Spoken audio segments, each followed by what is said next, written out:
ኢትዮጵያን ወደ ተምሳሌተ ሀገር እናሻግራት ሁላችንም በመደመር። ከ2010 ዓ.ም አጋማሽ ጀምሮ ወደዚህ ሲስተም ውስጥ ከገባ ጀምሮ ብልጽግና በብዙ ተግዳሮት ውስጥ በብዙ ፈተና ውስጥ አልፎ በጦርነቶች ውስጥ አልፎ ዛሬም በጦርነት ውስጥ ሆኖ ግን ሀገርን ለማጽናት የህዝቦችን የሰላም እንቅስቃሴ ሰላማዊ እንዲሆን ለማድረግ እየታተረና እየሰራ ያለ ፓርቲ ነው ማለት ነው። ተቋማትን ሪፎርም ለማድረግ የዜጎች ደህንነት እንዲረጋገጥ፣ የህዝቦች እኩልነት እንዲረጋገጥ በርካታ ጅምር ስራዎችን ሰርቷል።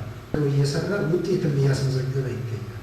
በዜጎች መካከል የነበረው አለመተማመንና እርስ በርስ የነበረ ግልጽ ያልሆነ አካሄድ ምናልባትም ከነ ችግሩ ዛሬም ችግሮቹ ሙሉ በሙሉ ባይቀረፉ የተዘራው መርስ ሙሉ በሙሉ ባይጠራም ግን ደግሞ በሞራል ደረጃ ያለው እየተስተካከለ ያለበት ህዝቦች እርስ በርሳቸው እህትማማችና ወንድማማችን እያጸኑ ያሉበት የነገዋን ኢትዮጵያ ለመመስረት ሁሉም ዜጋ ሁሉም ብሔር እኩል ተሳታፊ እንደሆነ የሚያምን ፓርቲ ስለሆነ ምናልባትም ትናንትና በአራት አውራ ፓርቲዎች ተቀናጅተው አንድ ኢትዮጵያን እንምራ የሚሉትን አንዱ የመጀመሪያው ነው። ይሄ ወደ ሲተገበር ደግሞ በርካታ ተግዳሮት አይቀሬ ይሆናል። ጅምሮቹ የሚያሳዩት ይህንን ነው ማለት ነው። ስለሆነ እኛ ከሌላው የብልጽግና አባል ቤተሰብ እንለያለን። ምክንያት እኛ ምሁራን ነን። እኛ መጪውን ጊዜ መተንበይና ማለም እንችላለን። ከኛ ብዙ ይጠበቃል ማለት ነው። እኛ እንደ ብልጽግና አባልና ቤተሰብነታችን ብልጽግና እንዲመረጥ ብልጽግና ህልውናው ተረጋግጦ የዜጎች የእኩልነት መብት እንዲረጋገጥ የተጀመሩ ስራዎች መሪ ቃሉ ደግሞ ኢትዮጵያ ወደ ተምሳሌት ሀገር መሆኗን በይፋ አረጋግጦ ከዛሬ ጀምሮ በወረዳ ደረጃ የምርጫ ቅስቀሳ ማንፌስቶ ማስተዋወቅ ተጀምሯል ማለት ነው።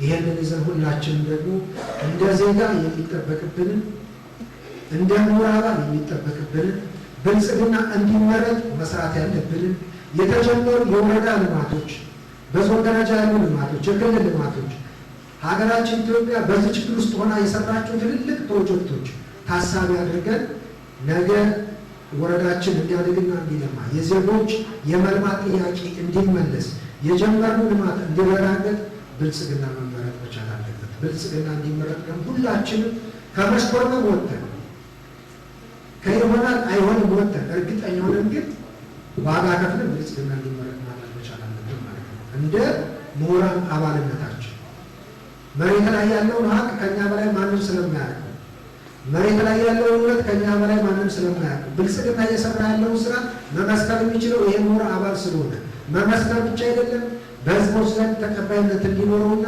ስራው እንዲሳለጥ ማድረግ የሚችለው ይሄ ምሁር አባል ስለሆነ ድርብ ኃላፊነት አለበት። ይሄ ምሁር አባል ማለት ነው። አንደኛ ምርጫው ሰላማዊ ዲሞክራሲያዊ ሆኖ እንዲሰራና እንዲጠናቀቅ ይሄ ምሁር አባል ኃላፊነት አለበት።